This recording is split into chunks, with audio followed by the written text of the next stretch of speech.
Welcome to Tobi's Arts Performed podcast. On this platform, Tobi will engage with artists and performers about their passions and interests. My name is Dave Pickering and I am a storyteller, which is a word that covers a lot of different things. I work in a lot of mediums, and all of them, in all of those mediums, I tell stories, but I'm a writer, a podcaster, a performer, all sorts of things, but storyteller just about covers it.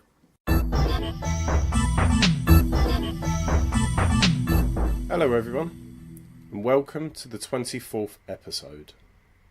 I am your host, Tobi. In this episode, we return to Dave Pickering, the author of the book Mansplaining Masculinity, who also did a podcast and did a show before that. This week we return to the same issues, really, in dealing with how men are equally perpetrators and victims of patriarchy. I'll be putting up all the links for his shows, Getting Better Acquainted, and Family Tree, and all the links to his Mansplaining Masculinity. So please enjoy. To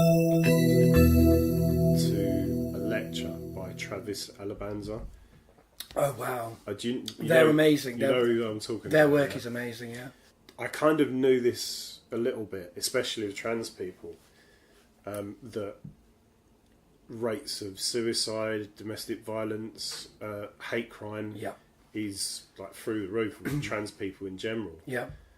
But what they were saying is that trans people of colour, the attacks, the physical, verbal, online attacks against them is just astronomical, compared to... It's an epidemic. It's absolutely terrible.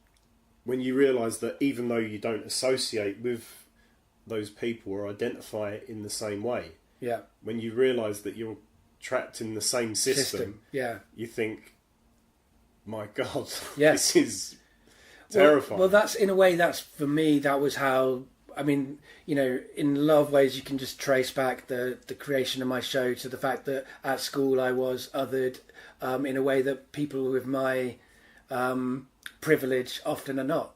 So and the way I was othered would be homophobic or like anti-women, because I'd be called a woman quite often, or like class related, like I'd be called a tramp or all these kind of things.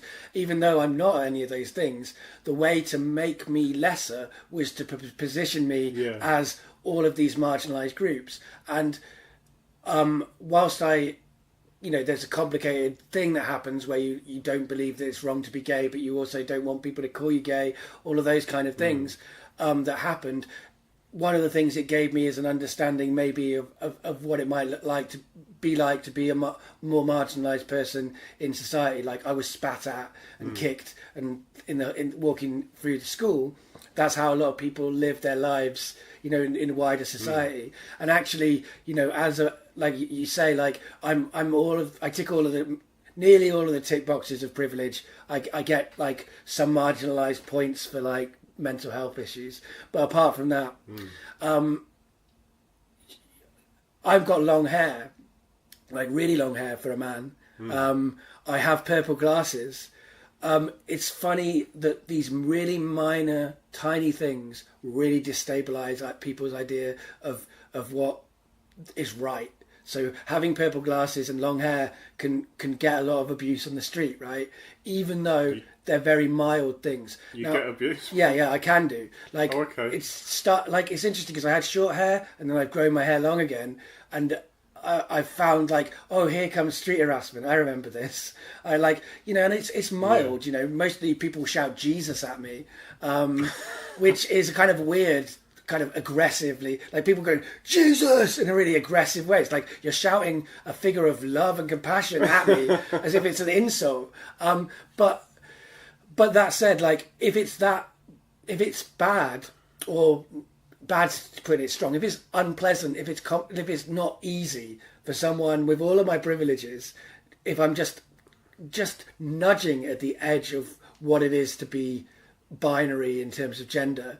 Like for somebody like Travis, like that's like turned up by like 1,000%. Like Travis, they are a non-binary trans person who is kind of left of center in terms of masculinity, maybe. I mean, Travis is the kind of person who gets punished for being too male or too female, depending on the attitude of the person who is punishing them. But they are also, as you say, they are a person of colour, and so, as I was saying, like a black man is super masculine in terms of culture. That's how we see them, like to the extent of how we see like their genitals to be like this kind of like weapon or like kind of symbol of like the top of like how like virality and like masculinity like are.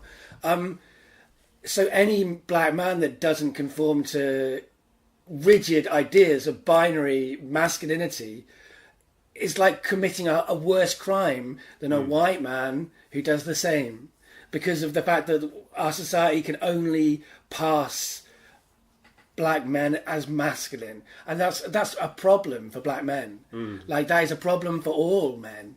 Like, and one of the things that I think that my show tries to do is it tries to say not all men is bullshit, but it's also really true.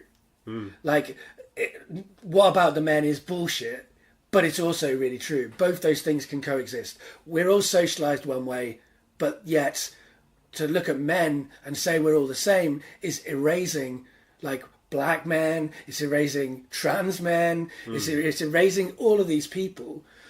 And my show tries to be about what we could all learn. Like, it's addressed to men. It's not addressed to women or to non-binary people. Everyone's welcome. It says at the beginning, like, everyone's welcome. But this is addressed specifically to men. I think when I do the book, I think a section will be addressed to men and a section will be addressed to everyone, because I think there are maybe at this point some things I'd like to say more broadly about gender and how it functions to a wider group. And I don't mean to say that people who are not men don't get a lot out of my show. They do. I mean, one of the things I talk about is being raped by a woman, and that's something that challenges a lot of people. People are not that aware that women can even do that. Like, legally in this country, only people with penises can rape. So only men and trans women can rape, and which is interesting. It's about penetration. It's not necessarily about erectile, but it's about penetration. Yeah, that's right. Well, no, there are different degrees of different kinds of sexual assault. Like, women can sexually assault, but there is a kind of, I think this is specifically in the legal code. I'll have to look again at where it is now, because time moves on quite quickly in terms of legal stuff.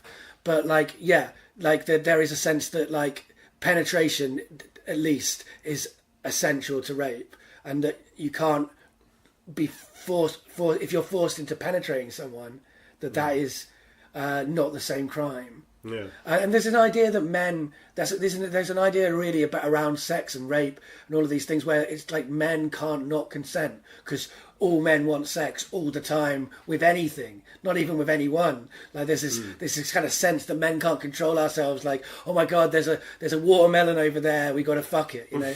And it's like that's not reality. And like, you know, yes, sure, men fuck watermelon, and there should be no shame for men fucking watermelons, just as there should be no shame for women fucking cucumbers. I mean, when I say men and women in that context, I'm falling into the trap of like binary essentialism anyway. Like cis men and cis women is what I mean. And so like so all of those things are like within the show. There's like this survey, and so what I do in the show is basically go through a few internet memes to give some context, a little bit of theory.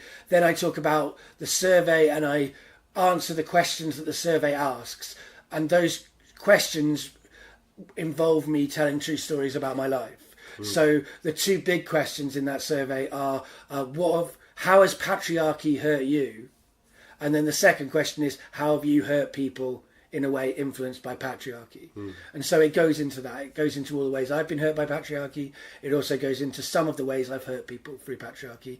And it kind of contextualizes the survey and that, and it goes through it. And I do it dressed in a purple dress and a purple fedora, and dot mine boots with sparkly purple shoelaces.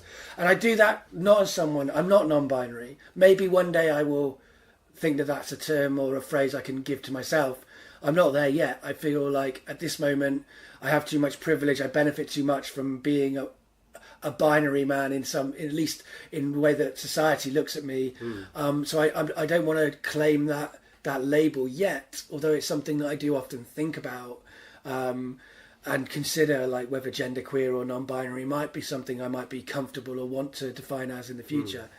But like I don't do it as that. I do it as a binary man, a cis man in a dress and a fedora. Like that one of the things that the show is about how I wish men could wear dresses. And in this culture, loads of cultures, men wear dresses. Like people always go like Scottish culture, but it's like African culture, like the Middle East. Like there's people in dresses who are men all over the world, and it's comfortable. Guess what? It's a comfortable clothing design, just as it makes sense for women's clothes to have pockets in them. So like it's quite frustrating to me wearing the dress that I'd wear that it doesn't have pockets. They would be quite useful. Like, and that speaks to something in patriarchy too. But there is something about like men aren't allowed to express sensory experiences. We're not allowed to have bright clothes. We're not allowed to have clothes that allow our skin to touch the air around us. All of these kind of things are bad and sad for men, just as women for years and years and years, and in many cases still being forced to have their bodies on show all the time is also a restriction and a thing that damages women. It's like I feel like women are always objects. Men are often not allowed to be seen as objects in a sexual context, or we're not seen as beautiful. We're not seen as all of these things that I actually think men would enjoy, but are also a prison in a straitjacket when applied fundamentally to women as like a whole group. I don't know, like I feel like the show itself, it's an hour, it's an Edinburgh hour, so 55 minutes, and I feel like it's only starting to scratch at the surface. And I try to make the show really unmediated. It's me standing there on a stage in a dress in a certain clothes. I've got an easel, and on that easel I have a sketchbook which has different, like, I guess it would be a PowerPoint presentation, but it's a sketchbook. And part of that reason is because a lot of the things that happened to me at school happened to me in art classes. And so the idea of it being an easel and a sketchbook kind of appeals to me in terms of that. And it's just really physical, direct, me speaking to the audience, although it is scripted, and that script is something I still read from.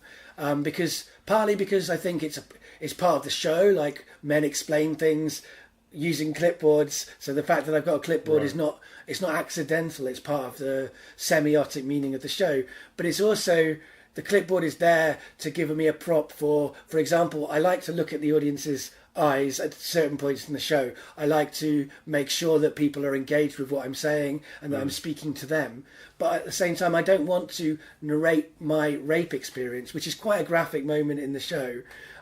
Deliberately so, because I feel like there's a lot of graphic depictions of women being raped. I don't think that's necessarily has much use in some ways now, like apart from to kind of, obviously I'm not policing anyone's personal way that they want to divulge their rape experience, but I think sometimes rape in art of women can be used for titillation, can be used for exploitation. Whereas I think men have been rarely shown in that way. Even when it's put up as this is wrong. Right. You know, Game of Thrones uses a lot of rape, right? And it doesn't use that rape only because of the fact that it is something that is part of the human experience, although that is part of why it uses that. Yeah. It is also because it wants to titillate people. Game of Thrones is a very popular show that wants to justify its being popular. So, I mean, there's all sorts of reasons, but I think for men, we don't see those depictions as graphically. In fact, I think if I didn't describe my rape graphically in the show, it would allow people to dismiss it as not rape. If I alluded to what it was, rather than literally describe what that woman did to me and how she did do the kind of things that we assume men will do when they rape. Like that she did kind of, it was on one level not just about power, there was a actually wanting to get off element you know, within it, which is something that people don't think women would do to somebody, you know. And there's all sorts of elements that I think it's worth graphically describing, but also I don't want to be graphically describing that while looking into your eyes, because that's a very unconsensual thing for me to do to you. I don't know if you've been raped. I don't know how you want to hear this. I think that it's perfectly reasonable to listen to my show without looking at me very much at all. You can get a very valid audience experience from allowing the words to wash over you and experiencing your own experiences, right? So I don't want to look at people when I'm describing my rape, and I don't know if that's maybe just something in me whereby I'm not ready yet to do that, you know. Maybe one day I will, but like all of these facets are part of that show, and it's a kind of act of resistance, I guess. It's an act of political, it has a political purpose. I think men need to think about patriarchy in all ways, and I think that maybe people who aren't men need to consider some of these issues as well. Like, it's very easy to write men off and not think about the ways that we're fucked over by patriarchy. It's also easy to, as I say, not think about men as people who can be raped. Or I think, like, it's very interesting in terms of the Me Too moment. I want men to look back at our pasts and consider what we've done. And I think Me Too is good at making men have to start do that. But I also think that at some point there needs to be, and I don't think it needs to be in competition, and I don't think it needs to be in opposition, but there needs to be a reckoning for women of their behaviours, particularly white women, like women with power, how they, like, you know, when we talk about men being raped, the more marginalised kind of men are going to be more likely to be raped. Also, more marginalised men are likely to have there's a very small percentage, it's very small, I want to emphasise that, of people who are falsely accused of rape. But the people who are falsely accused of rape are more likely to be marginalised men. So, like, men of colour are historically accused of rape because white women don't want to admit that they had sex with a black person. So there's all of this kind of history of rape that goes across different genders. It's right to think of it as a power issue, and because it's a power issue, it's right to think of rape as being something more likely to be committed by men. But it's not that simple. And the ways, when we look at, like, Aziz Ansari, for example, the ways that so Aziz Ansari is a comedian, and he's been, I think it's fair to say he admits this. Like, there was an awkward sexual experience that he had with somebody who then wrote about it, and it's not fully consensual, but it's not fully rape. So it's a kind of complicated. He badgered a woman into sex, like sexual acts. They never had sex, but he kind of kept hassling her in a way that I think lots of men will have done. I certainly can't say that I have not done that kind of thing. Like, when I was much younger, but one of the things that my show, you know, forces is about like one of the things I say in the show is like Harrison Ford style kisses. Like, when have you kissed someone thinking that'll make them love you? Right? Like, I think a lot of people have done that, and I think not just men have done that. Like, and I think that not just men have been unconsensual in their interactions. And the Aziz Ansari story has split women for the first kind of time within the Me Too movement, because some women are like, we've gone too far, or that's unfair to expect that of Aziz Ansari. I think it's still a very important story. It's got people thinking about consent and all of these things in a different way than they've been thinking before. But I think that one of the reasons it's split women is because I think some of the women can maybe recognise their own behaviour in the way that Aziz behaves, as well as in the experience of the woman who's experiencing it. Like, I think there are lots, like, one of the things that's happened to me when I've done my show is that women have come up to me afterwards and said, I haven't thought about this before, I have done this or that was terrible, or like, and that's something that I expect men to do from the show, but weirdly I still don't expect women to do that, even though I've literally been raped by a woman. So I think it's really complicated. I think the conversation about consent is so important. It does need to be recognised that it's around power, and so patriarchy plays an issue. But I also think ultimately it needs to also be seen as something that happens across all genders. I mean, if you look at, like, I think it's like 43% of lesbian relationships experience domestic violence. So I think that when we talk about domestic violence as only being something men do, whilst it is predominantly a male epidemic, and when I say epidemic, I mean that in a literal sense. The amount of women who die every day from domestic violence is an epidemic. But we don't want to erase the women who commit domestic violence to men or to other women. Yeah. I think it's more common to other women because of the fact that when in a lesbian relationship, you have to fight for the power. Whereas in a heterosexual relationship, quite often the power has been stamped before, when you were born, the power dynamic was stamped. Yeah, so I mean, that's been an interesting show to do, and I've done it in lots of different places, in lots of different contexts. I've taken it to Edinburgh and done it in a tiny room with lots of noise bleed and small audiences, and I've done it to like audiences of 300 people at universities, and it always gives me back different things in terms of the way that people respond to it. And it never reaches as many men as I'd like it to, because more women are interested in having that discussion around gender currently than men. Yeah. Like, I want to have an audience full of people who don't believe that patriarchy exists. But the only point of kind of audience participation in the show is where I ask the audience to raise their hand if they believe patriarchy exists. And sometimes there's a few people who don't, but I'm generally preaching to the converted with the show in ways that I'd not necessarily like to. But at the same time, the experience of preaching to the converted has also taught me that there's a value in preaching to the converted. Because when you're walking down the street, the people that you pass by, they don't agree with you, right? We're not living in a world where most people agree that patriarchy exists, I think. I mean, from my survey, 15% don't. And that's a particularly biased survey because it started off, with more kind of progressive, if you like, in inverted commas, men filling it in because it starts from me and goes out from there. And eventually it's got neo-Nazis and men's rights activists filling in the survey, but it took a while to get there. Where did you distribute them? Through Twitter, right? So again, it's very biased set of responses, and the people who retweeted it, some of them were bigger than others, and they kind of brought it out to a more wide range of men. But at the same time, there was still a bias there within its conception. So I think that the percentage of people who don't believe in patriarchy is higher than 15%. But the thing is, we don't all get together very often. So actually there is a value in a room full of people looking around and going, oh fuck, everyone in here agrees with me that patriarchy exists. Like, we've got the basic ticked.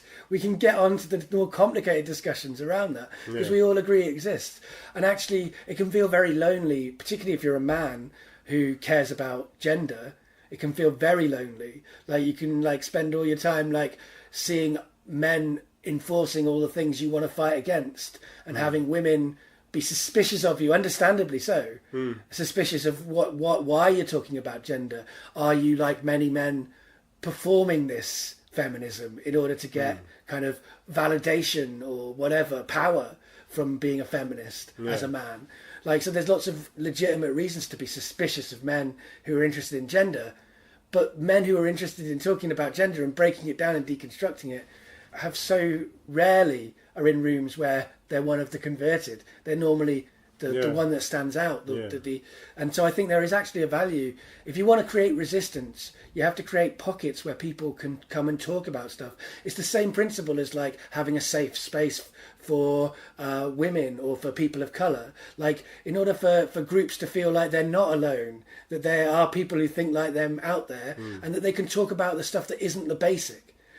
People of colour, when they get together, can talk about racism in ways that they can't if there's a load of white people there. So they have to explain to these white people the basics. And it's the same for women, it's the same for trans people. So I think there's a value in kind of men who want to be feminists or who want to deconstruct patriarchy getting together, because we don't have to start with the basics. And, not just men as well, people. When I say that it's important to have spaces where people can talk about the more complex stuff, I think it is also important to have spaces where women can talk to men about our separate experiences, our separate kinds of socialization. Or I think there's lots of different kinds of socialization that different people experience. So sharing those different experiences is really important, I think, for us to not see this as a binary situation. Not just it's not binary gender, but it's not binary good and bad. It's not binary right and wrong. It's not binary men are all privileged. It's not binary. Women are all marginalised. Like everything's more complicated.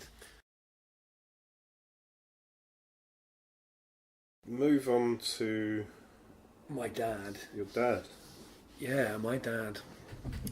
So it seems to me that, from what I've heard from the podcasts that you've done, and Mansplaining Masculinity, because I listened to that as well.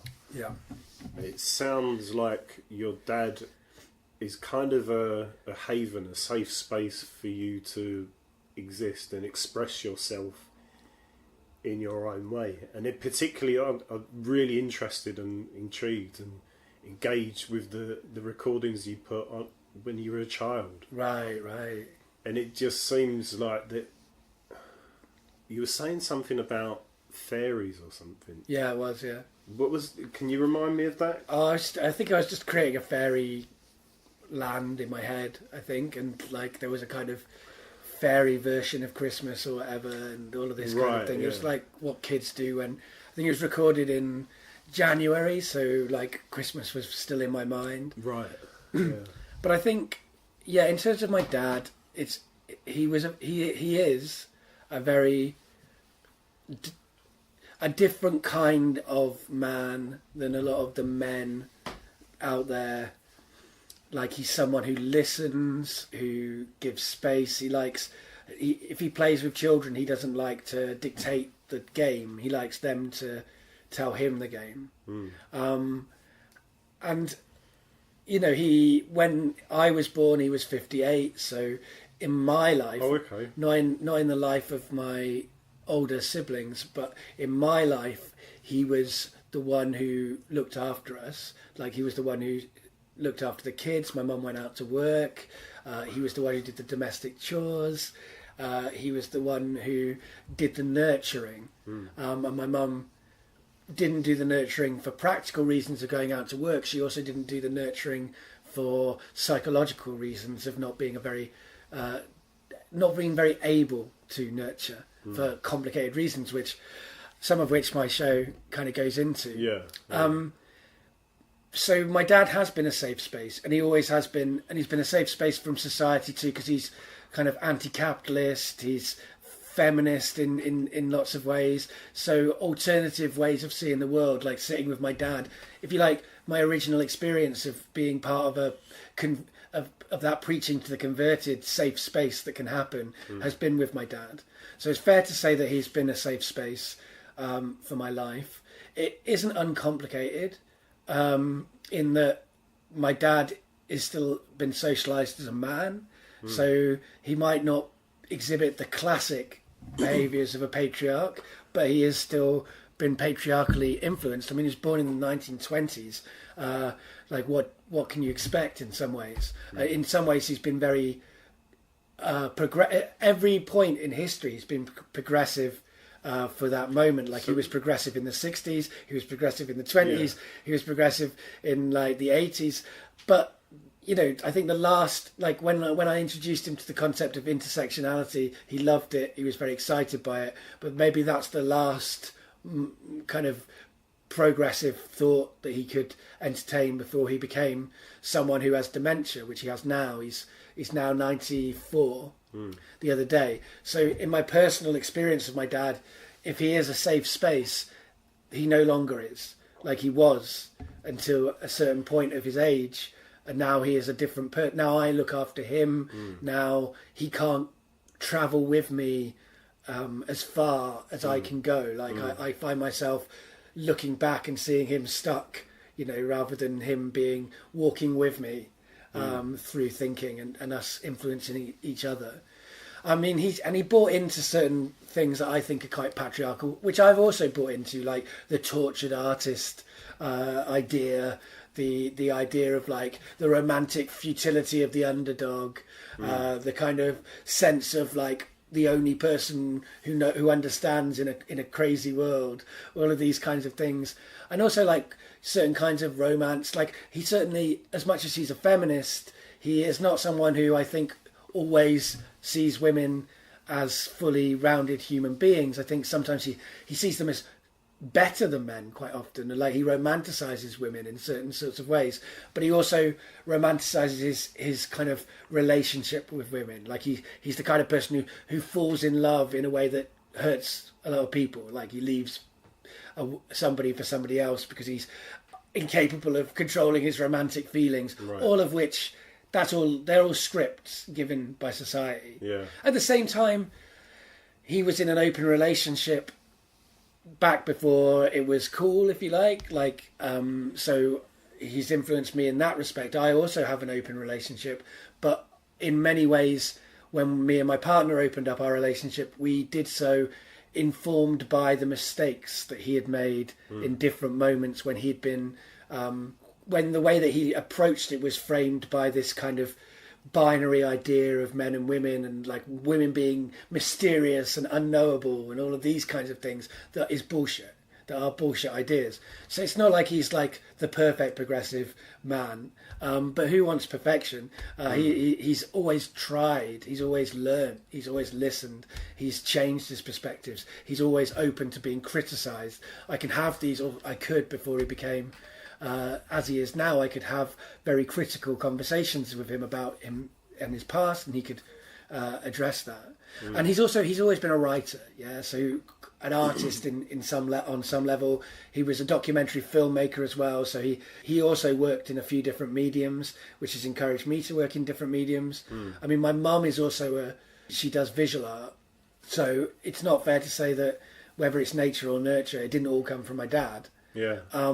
But he has been a kind of, an example to me. And also he's 58 when I was born, and he'd never been successful in the kind of ways that he would like to have been successful.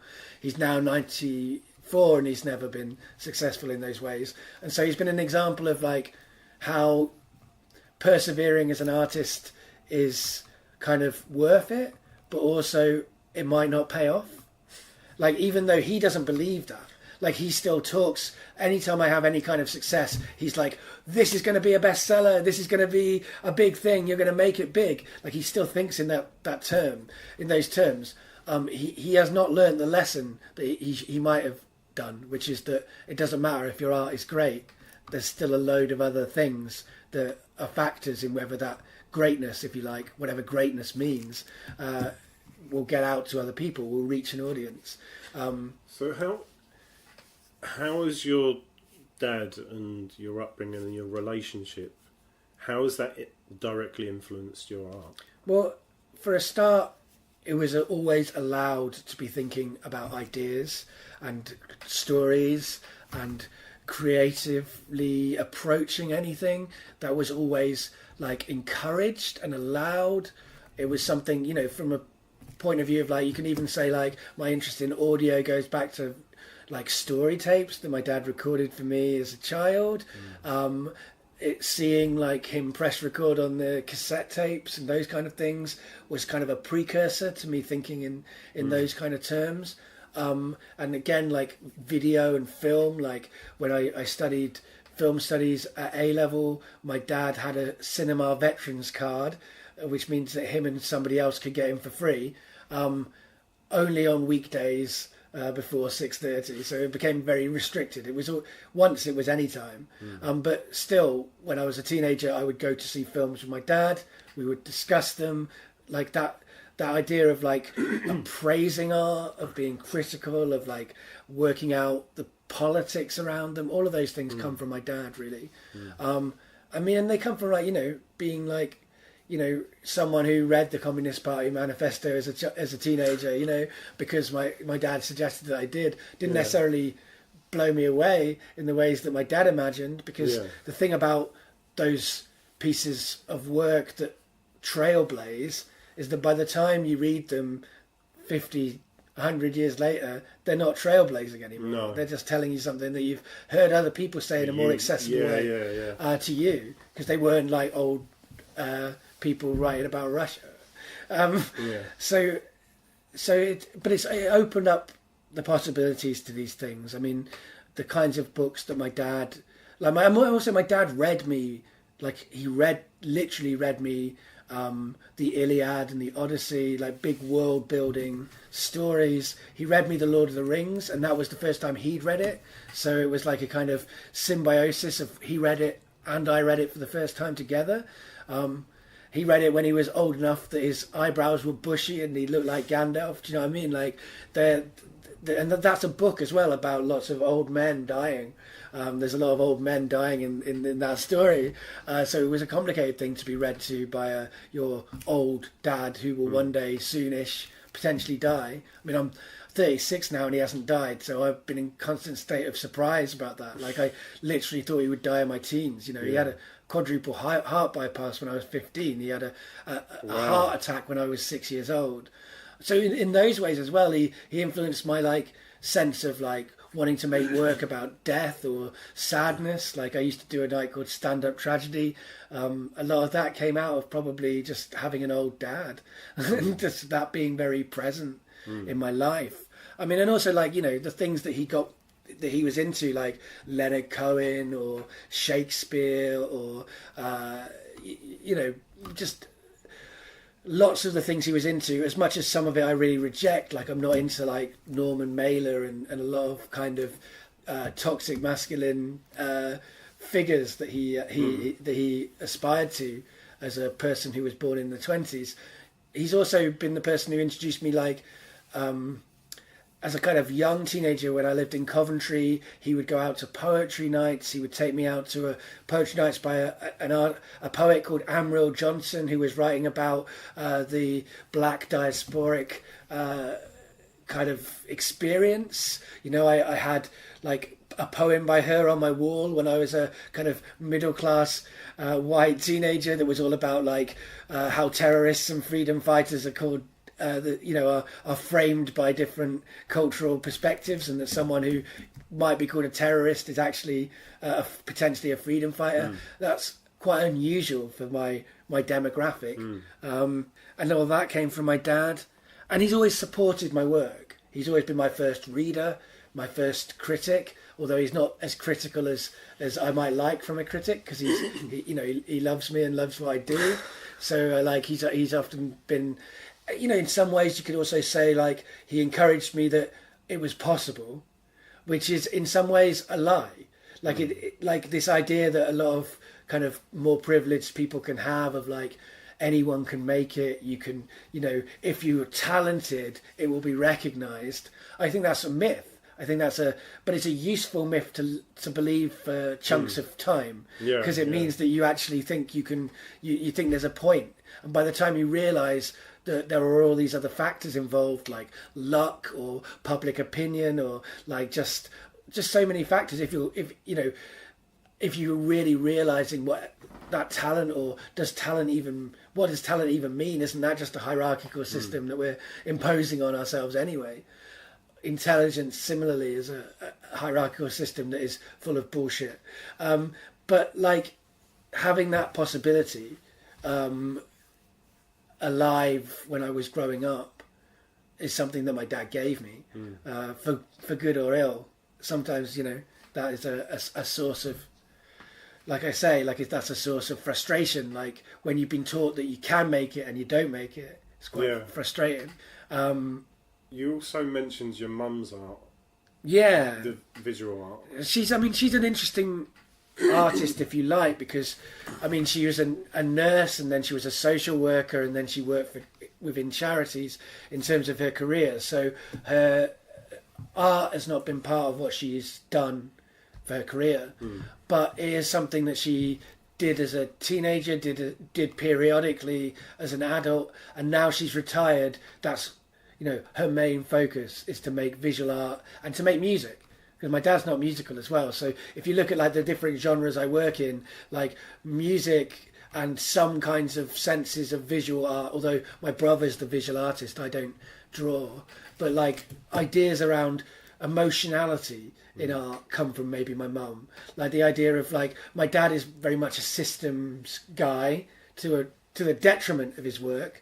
Like some of his writing is impossible to understand. It's so dense because he's thinking so theoretically, whereas my mum like makes art from an emotional point of view, and hopefully that is something that I have got in my art too, because I don't want to, as much as I admire my dad for sticking at it, I also feel like my dad would have done really well if he'd have had some people really telling him where he was fucking up early on, so he could have made his work more accessible or more emotionally based. Those kind of things that I think hopefully I get from my mum, some tempering of that, of that kind of instinct, which I do have, of like making stuff just like super complicated. But it's interesting you say that, because a lot of what I'm getting from you is that, especially with listening to Mansplaining Masculinity, is that you're very analytical and you kind of breaking things down in terms of patriarchy and how that's affected you, which you're saying comes from your dad. Yeah.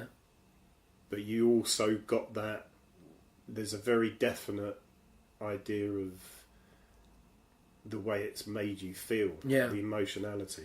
And I think that might also, in a way, come from my dad too. I mean, it's not fair to say that, like, my mum's art might be emotional. That's why I find it so interesting, because you've also said that your dad's a safe space for you to express that. And he's very effective. Like, my mum may make art that comes from emotional places, but she is not comfortable hugging you.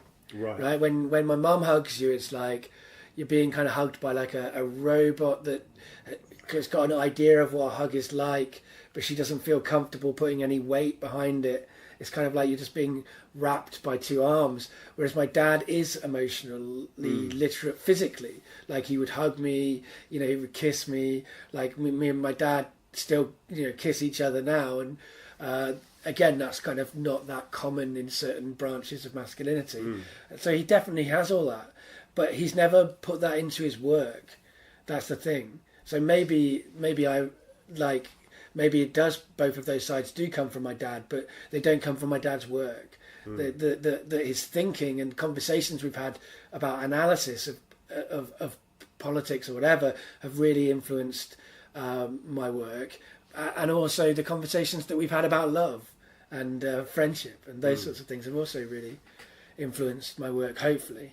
But I mean, it's impossible to tie down where the influences come from. Like, I'm a combination of all of the experiences I've had and all of the genetic inheritance that I have, and like, who the hell knows which is nurture and nature? Who knows what came from school, what came from friendships, what came from trauma? Like, can be a real a thing that can really affect how you're going to really enjoy reading Opacity. It sounds like it's really up my street. Yeah, it's especially in terms of what you're talking about now, because what makes up who we are, we couldn't possibly know the ins and outs of everything, because we've got so many influences throughout our kind of the culture we're brought up in, that goes over kind of hundreds of years, and but also the language that we use, the people that we interact with, the intersections of oppression and privilege that we have. So and we're not static. That's the interesting thing. Like, I make a podcast called Getting Better Acquainted. I started it in 2011. When I listen back to me in 2011 doing conversations with people, I don't agree with most of what I say. Like, at that point, I did think much more binary about gender. I did think, oh God, like, men and women, no, we're almost different creatures. How can we ever find some kind of peace? Like, I broadly speaking would have seen patriarchy as existing, but I would have thought of that as like men being fatally flawed, and that the problem is that we, like, all of the messages I'd absorbed from my childhood about men, I had at the beginning of making that podcast. And like, when I listen back to it, like, I'm wrong about so many things. I use language I wouldn't use now. I use concepts I wouldn't use now. I say things that, like, I'm shocked, and it's not just those episodes of my podcast, it's also like Facebook memories do this to you every time you look at a Facebook memory, like, oh fuck, I thought that then, like how could I say that publicly and not realize what that looks like. But that's okay. I'm trying to get to a point where I can go like, that's okay, you know, like that different version of me was learning, that version of me's got to this version of me now. 7 years time I'll be a different person. I may very well look back at this phase of getting better acquainted and like hang my head in shame. That's okay. Like there has to be room within culture for growth and evolution and change, which isn't like so binary, like you're a bad person or a good person because you did this or that. Like we're all confused, we're all trying to work things out, you know. I deleted all of my Facebook history from when I stopped drinking 3.5 years ago. Right. Some of it was, I mean, a lot of it was in drunken stupor, but some of it was kind of racist, homophobic, and just ridiculous. Right. Yeah. And that's a thing that so makes sense for people to go through periods of our lives within this super prejudiced culture that we're growing up in. It makes absolute sense for some of the way that we process that to be kind of acting it out. And like it's self-hating often, like you're talking about racism, you're a person of color. And you know, I'm a man who's hated men.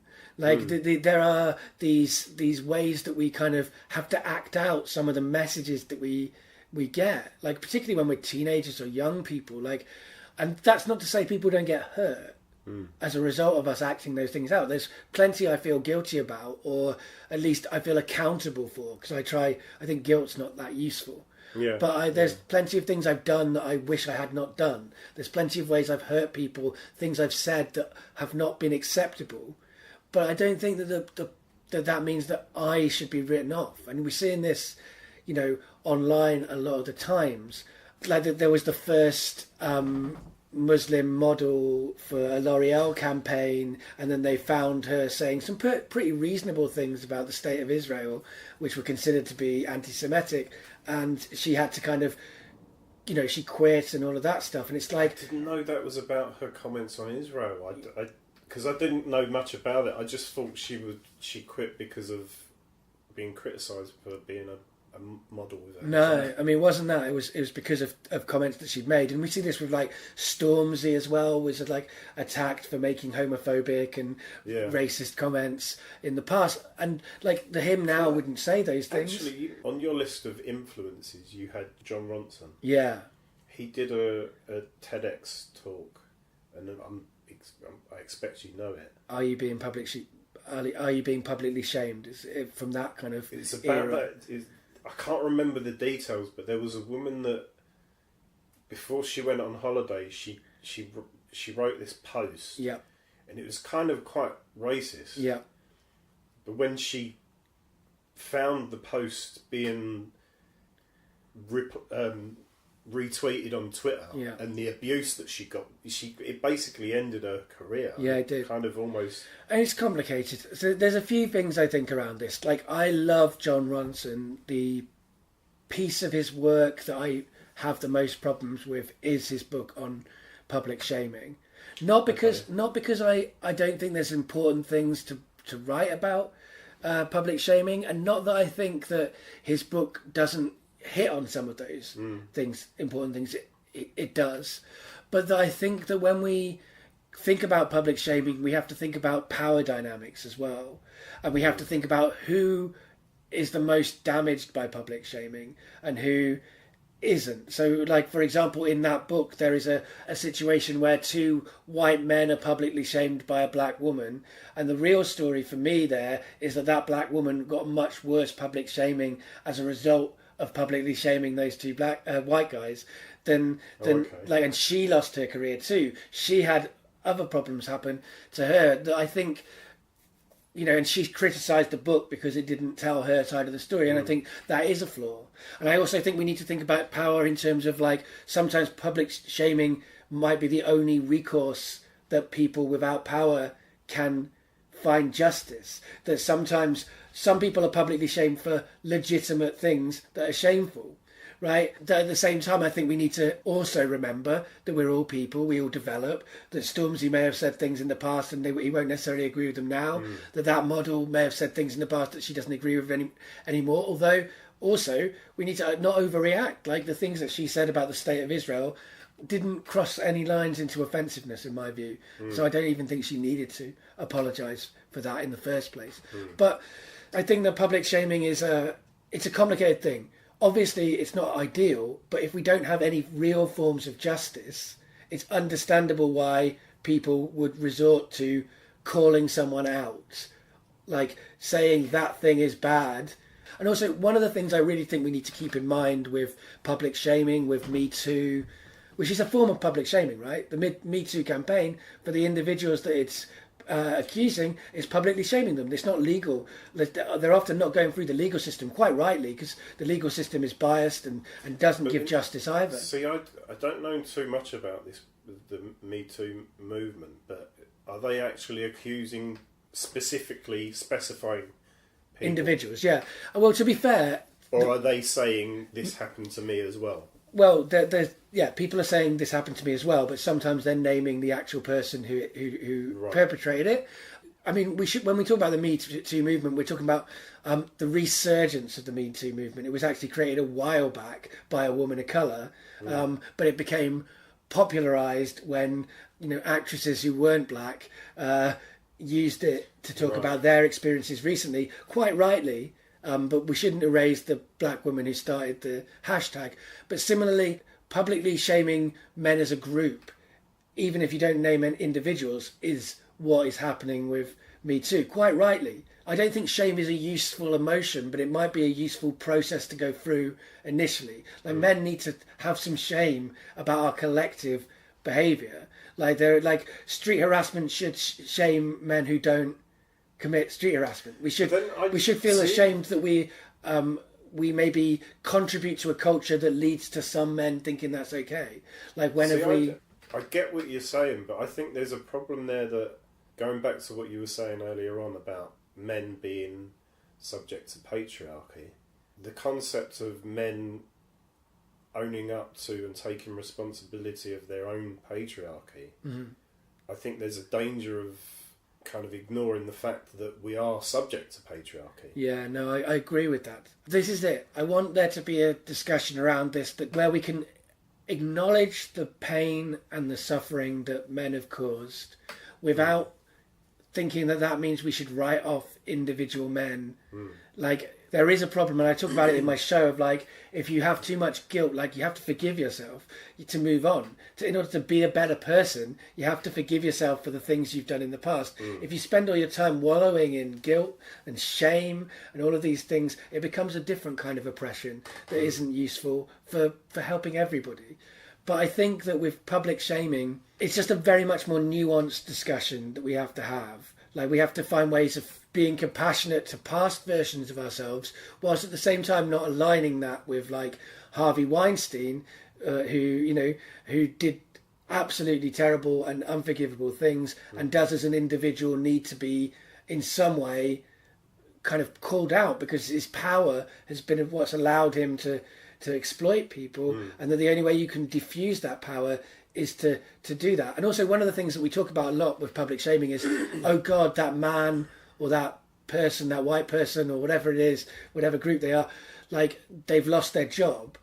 And for me, that's not the worst thing that can happen to an individual. Whilst I think that we need to be aware of how important labour and jobs are for people, particularly at the bottom of society, like, you don't take away the coal mines without giving those communities sustainable things to do in its place, or you just mean that whole communities have no money. Similarly, if you do that with sex work, it's a similar thing. Like, I see coal mining and sex work as very similar. People want to take away those industries, but they have no interest in putting something sustainable that could give those workers similar levels of money. But it's different when you're talking about, like, a Hollywood mogul or, like, somebody that's in tech or whatever. Like, they could still get a job in a cafe. It's just it won't Like they've not been stopped from working. They've been stopped from having a particular job. And sometimes those particular jobs are jobs that they shouldn't have. Like when you say like, oh, an academic loses their job, but if they're being racist all the time and they're teaching that racism as part of the institution that is itself probably racist in the first place, then why shouldn't they lose their job? Yeah. Like what's wrong with that? Like what's wrong with an actor not being able to get jobs? Like if they're a white privileged actor not being able to get jobs, it means that people who are not white might be able to get those jobs instead. Yeah. There's this kind of horror that people have, like they'll lose their job. That's gone too far. It's like, I don't think that losing a job is the end of it. It's got to be nuanced. What's interesting me about this line of conversation is that how did we get from your dad and your mum? Oh, this is like the eternal question. How do I end up at the point where I'm talking? I'm like, I don't know. Because we've gone via John Ronson. Yeah. So you kind of were talking about public shaming, and we were talking about past versions of ourselves and how we have to have compassion for those past versions and not necessarily publicly shame our past versions of ourselves, and how the damage can be done by taking past versions of people and publicly shaming them. So I think that's kind of how we ended up here. Yeah. But I think, like, that's what I'm saying. I think it's a very nuanced, complicated thing. Yeah. We need to be able to hold multiple truths in our minds at the same time. We need to be able to have compassion at the same time.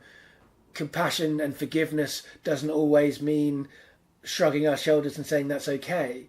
Like, the accountability can be part of the process of achieving a forgiveness situation, that holding people to account is necessary. If you look at like Dan Harmon, who is a comedian and podcaster and writer who was called out by someone who worked with him on the TV show Community, as him having a kind of not a kind of fully abusive relationship with her, but like because he was in love with her, he treated her badly, right? And how because he had power as her employer, that was part of kind of how patriarchy works. When he was called out about it, he was accountable and she did forgive him. There was a exchange that was useful, and that's what I think is so often missing with any moment where a man or anybody with privilege and power is in a situation where they can be accountable, is that so often they aren't.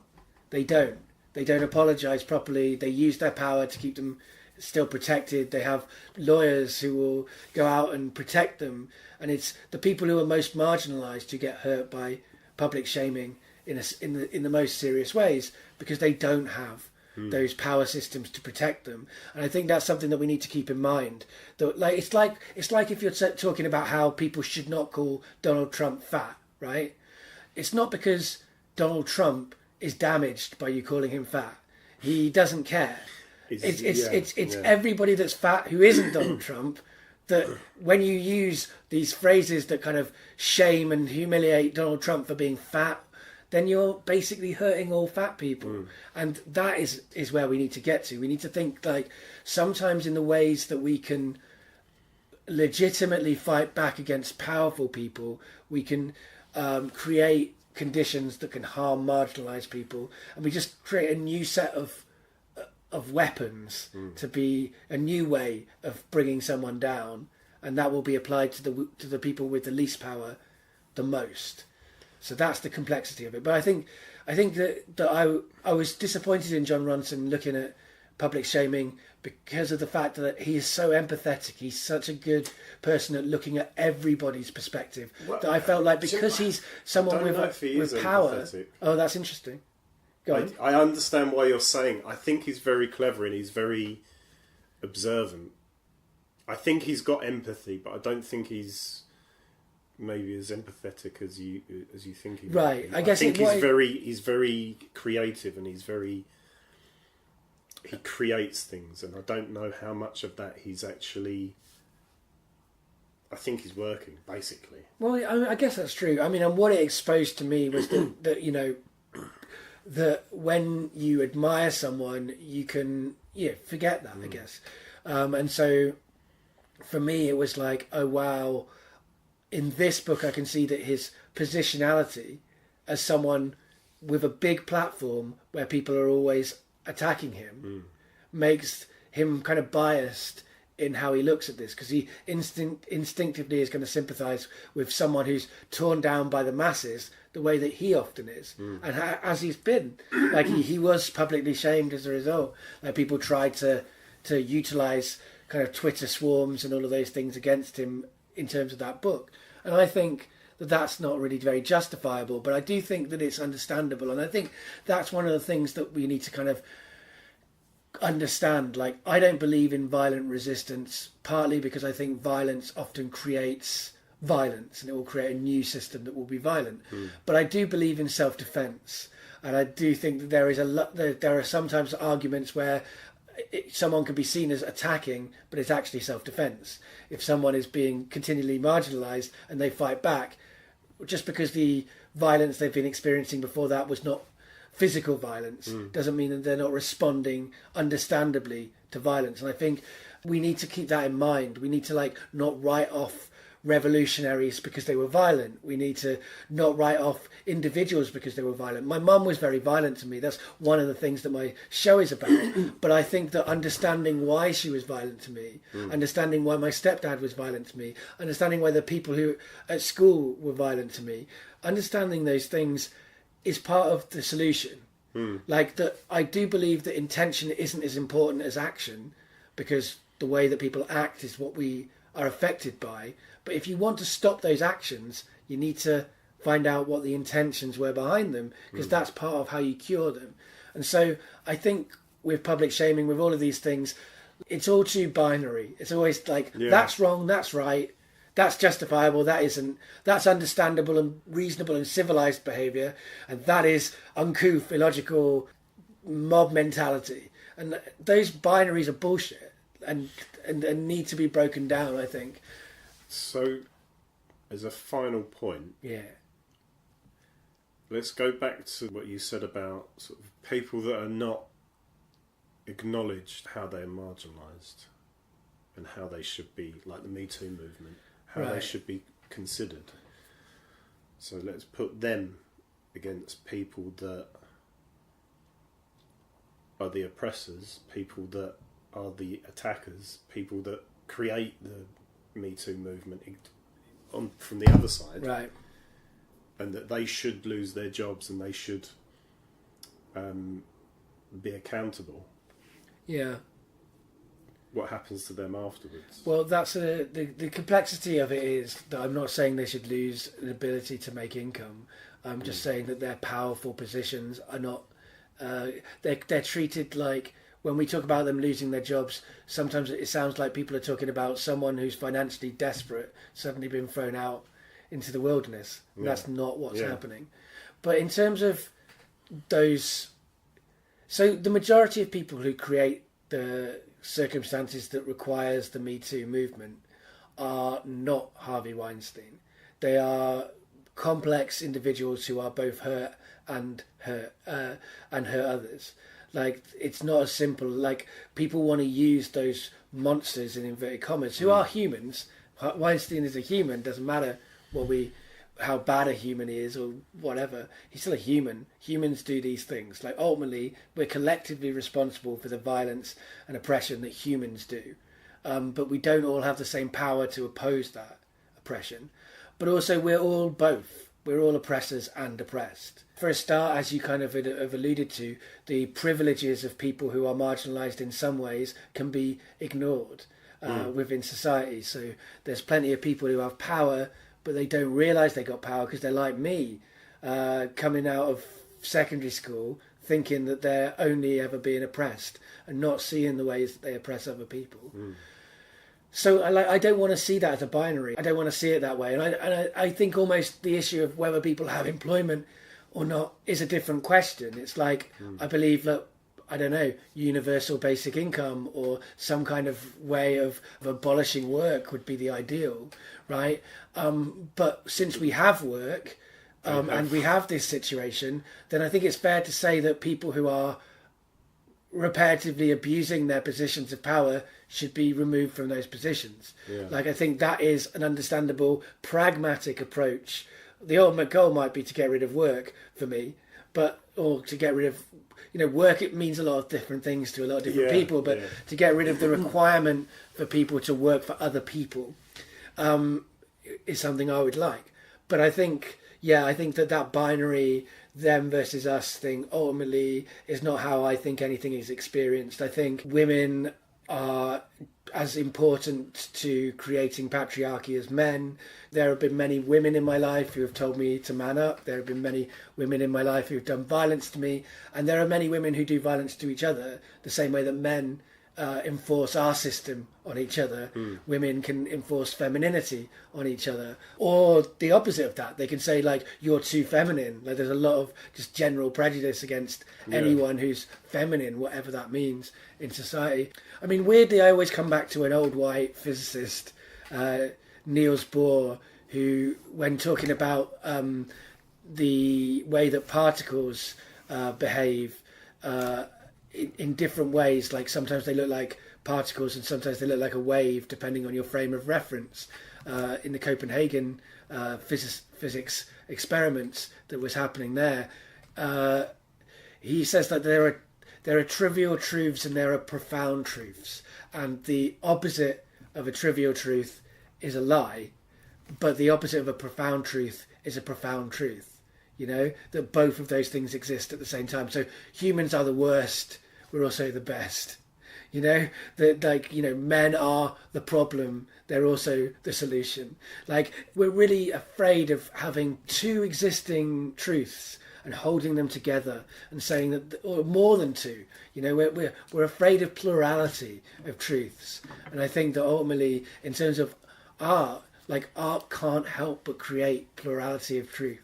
Even if you try to make that art say one specific thing, the act of creating that art will have more truths within it than you can anticipate. Two people will see my show. One of them might say, this proves that patriarchy exists. One of them might say, it proves that people are deluded about patriarchy.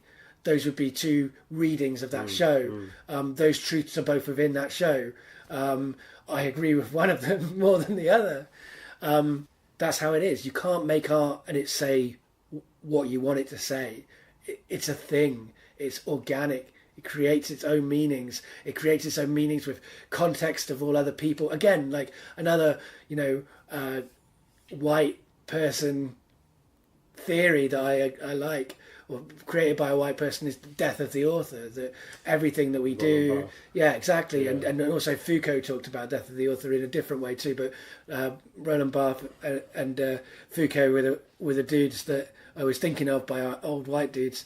And like, that's it. You can't control what the tissue of quotations that the art is that you make. You can't control what that will mean to all the other people that see it. And that's one of the beautiful things about it, and the scary things about it. Like, I read that Christopher Nolan was terrified and horrified to discover that people had seen Dunkirk and had thought that it was a justification for Brexit, for the Brexit mentality.